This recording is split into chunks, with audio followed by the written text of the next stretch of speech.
IPL అయిపోయింది. ఇక cricket ప్రేమికుల చూపంతా డబ్ల్యూటీసీ ఫైనల్ మీదనే ఉంది.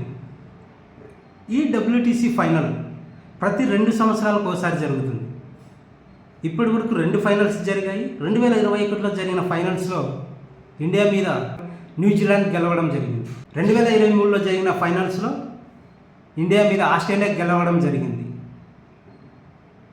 ప్రతి 2 సంవత్సరాలకు ఒకసారి ఐసీసీ రిలీజ్ చేసిన షెడ్యూల్ ప్రకారం ఐసీసీ హోదా ఉన్న ప్రతి టీము అవుట్డోర్ ఇండోర్లో టెస్ట్ క్రికెట్లు ఆడతాయి.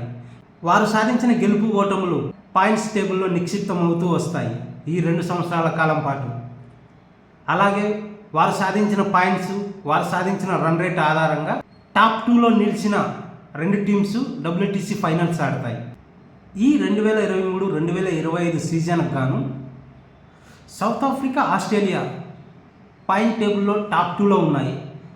కాబట్టి వాటి మధ్య ఈ నెల 2025 6వ నెల 11వ తేదీ లాస్ట్లో డబ్ల్యూటీసీ ఫైనల్ జరగబోతాం. ఇప్పటి వరకు ఆస్ట్రేలియా, సౌత్ ఆఫ్రికా గ్రూప్ స్టేజ్లో చాలాసార్లు తలపడ్డాయి.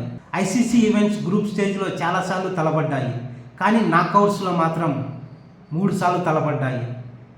1999 వరల్డ్ కప్ సెమీఫైనల్లో సౌత్ ఆఫ్రికా, ఆస్ట్రేలియా తలపడ్డాయి. 2007 వరల్డ్ కప్ సెమీఫైనల్లో, 2023 వరల్డ్ కప్ సెమీఫైనల్లో తలపడడం జరిగింది. 3 సార్లు ఆస్ట్రేలియానే గెలవడం జరిగింది.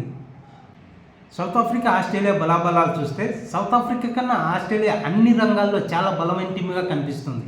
సౌత్ ఆఫ్రికా కెప్టెన్ బావుమా చూడడానికి 4 అడుగులే ఉంటాడు. కానీ టీంను ఫైనల్కు చేర్చడంలో అద్భుతంగా సక్సెస్ అయ్యాడు.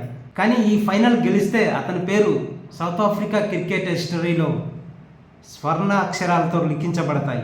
1998 వాళ్ళు లాస్ట్ సారి ఐసీసీ ఈవెంట్ గెలిచారు. ఆ తర్వాత ఇప్పటి వరకు ఒక్క ఐసీసీ ట్రోఫీ కూడా గెలవలేదు. ఇప్పటికి 27 సంవత్సరాలు అవుతుంది. ఇప్పటికీ ఒక్క ఐసీసీ ట్రోఫీ కూడా గెలవలేదు. ఈ ఫైనల్ వాళ్ళకు చాలా ఇంపార్టెంట్. ఖచ్చితంగా గెలిచి తీరాల్సిన ఫైనల్. గెలిస్తే ఆ దేశంలో కూడా మరింత క్రికెట్ ఆదరణ పెరిగే అవకాశం ఉంది.